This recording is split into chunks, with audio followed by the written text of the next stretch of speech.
My brother shared with me a true story of an extremely odd, evil, and clairvoyant man that he and his friends encountered a few years back in Jacksonville, Florida.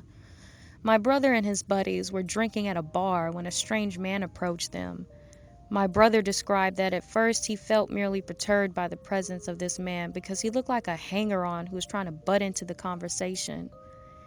He said this guy was trying to be jovial, laughing as if he knew what the guys were talking about and trying to slide into the group.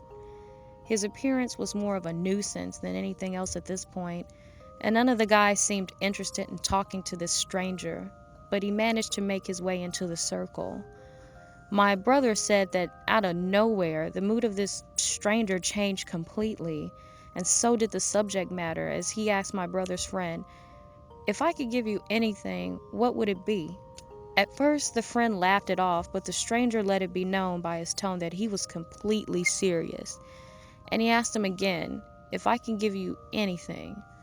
The friend replied something like, "I don't know, man, money and a really hot wife."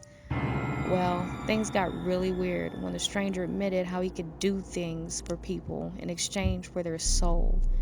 He then started openly sharing the details of his demon possessions, and specifically by the demon Beelzebub, and how it was his duty to find a human willing to sacrifice his soul. One person every year or something like that. My brother noticed his eyes became blackened at some point, and the most indescribable evil aura was around him. The guys were all getting freaked out, yet still thought this guy was probably full of it. The stranger wanted to prove his abilities, so he asked the guys to ask him any question about himself and he could answer it.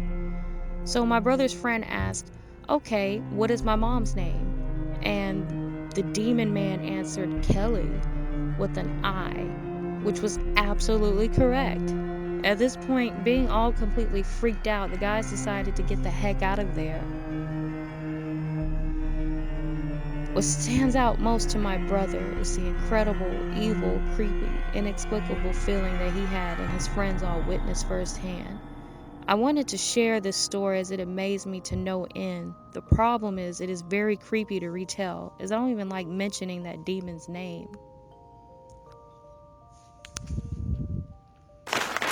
It was the first time I stayed in a hotel as high quality as this one. It was in the West Palm Beach, Florida area, and I was there for winter break with my family. I was sleeping on the sofa bed, which was conveniently right across from the door on the other side of the room. I can't remember what night it was, but I woke up in the middle of the night and I had an odd feeling. I looked at the alarm clock next to me and it was about 2:30 or 2:40ish. I sat up and saw two shadows at the bottom of the door. This hotel was old and you could very well see the light from the hallway from below the door. It was obvious that it was somebody's feet. Then they disappeared. They didn't disappear one by one, so I'm assuming that it jumped. I didn't really know what to make of it, so I made sure I wasn't dreaming. I pinched my cheek. I saw a movement, what I thought was in front of the door, and at the top of the door, where you could see the light from the hallway, there was a little dark slit in the door. Then there was a visible hand and part of a wrist. This has gotten through the door.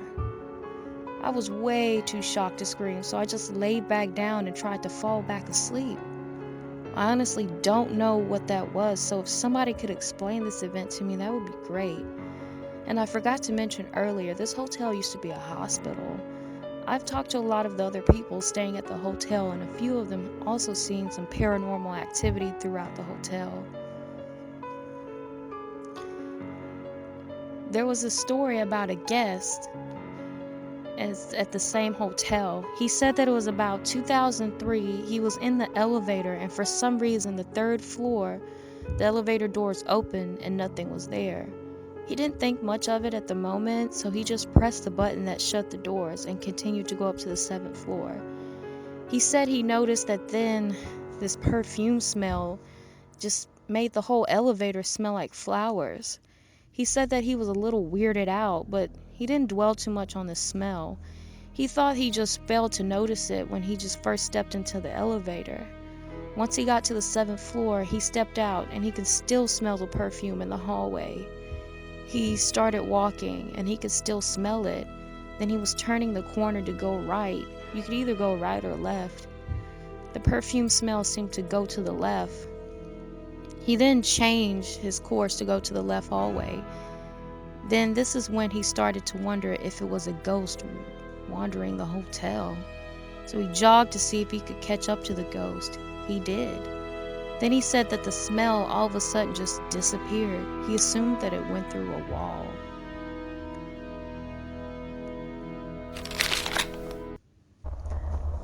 This is being told by me, but it happened to my late brother Rudy Jr. back in December 24th of 2003 in Miami Gardens, Florida. My brother Rudy, who was 40 years old at the time, stayed overnight to spend Christmas with us, first time ever at this house. This was the house of my mother-in-law, who became a widow back in July of 1991. My husband, our 2-year-old toddler, and I moved in with her back in May of 1992. She no longer could manage on her own and begged us to leave our Miami Beach apartment and permanently live there with her. Well, that night I heard some noises coming from the living room where my brother was sleeping. So when I went to check up on him, and there was my brother all pale and wide-eyed telling me he just seen a ghost right there, close to where I was standing. "You were dreaming," I said. He said, "No way, Tippy. I know what I saw.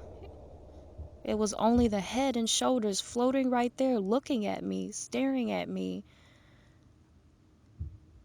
I was lying down on the sofa in the dark and something made me open my eyes and there it was, hovering.